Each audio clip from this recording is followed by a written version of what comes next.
morning, everybody. So today we're going to be learning about how slavery was kind of dividing our nation. The main ideas of this section are that the addition of new land in the West renewed the disputes over the expansion of slavery. So we have the issue that we're getting new states. Should the states be slave states or should they not be slave states? In general, the Northerners did not want them to be slave states, and the Southerners did. So it led to the Compromise of 1850, and it tried to resolve the disputes over slavery. And we had a lot of slaves rebelling at this time, and that it caused the Fugitive Slave Act to go into effect, and that caused even more controversy. And abolitionists use anti-slavery literature to promote the opposition. So here you have your key terms and people. You are going to need to use this when you answer the questions down below later.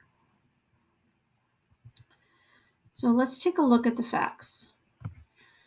Our lesson summary. New land renews slavery disputes.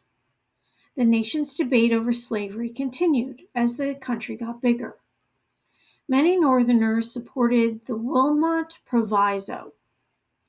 That bill would outlaw slavery in new parts of the country. Many Southerners did not support the bill. Arguments about the Wilmot Proviso demonstrated how sectionalism was dividing the country. Sectionalism means that, there's different sections of the country and they are holding fast to their viewpoints. So we were almost becoming two different, we're one country, we're the United States of America, but we have these very, very strong viewpoints about slavery in the northern section versus the southern section. Some favored the idea of popular sovereignty. They thought each region's voters should decide the question of slavery for that region.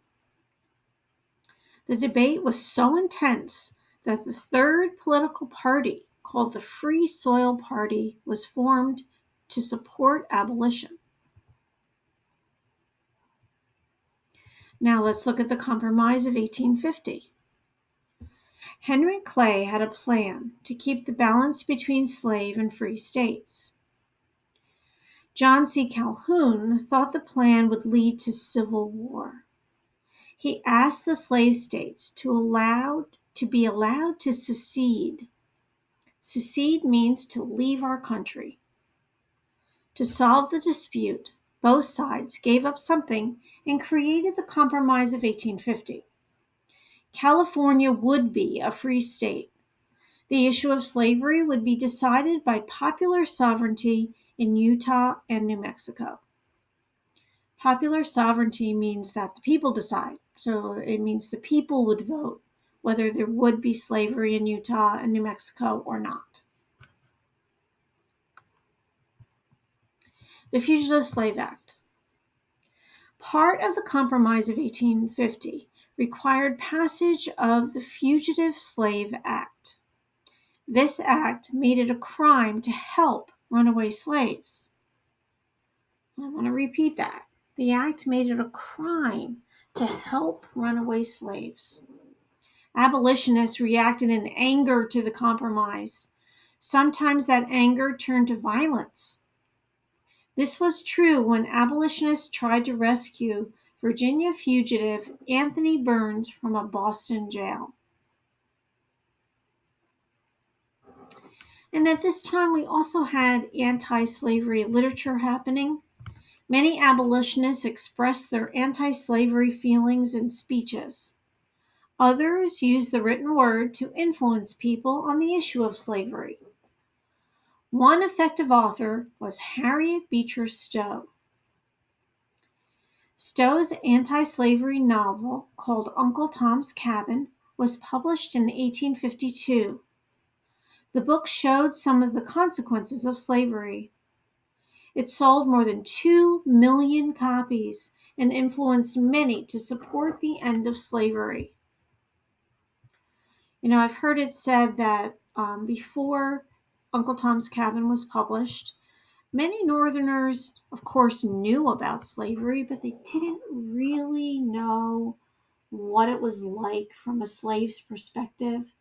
They didn't know about a lot of the cruelties that were happening to the people. And Uncle Tom's Cabin brought all of that to light.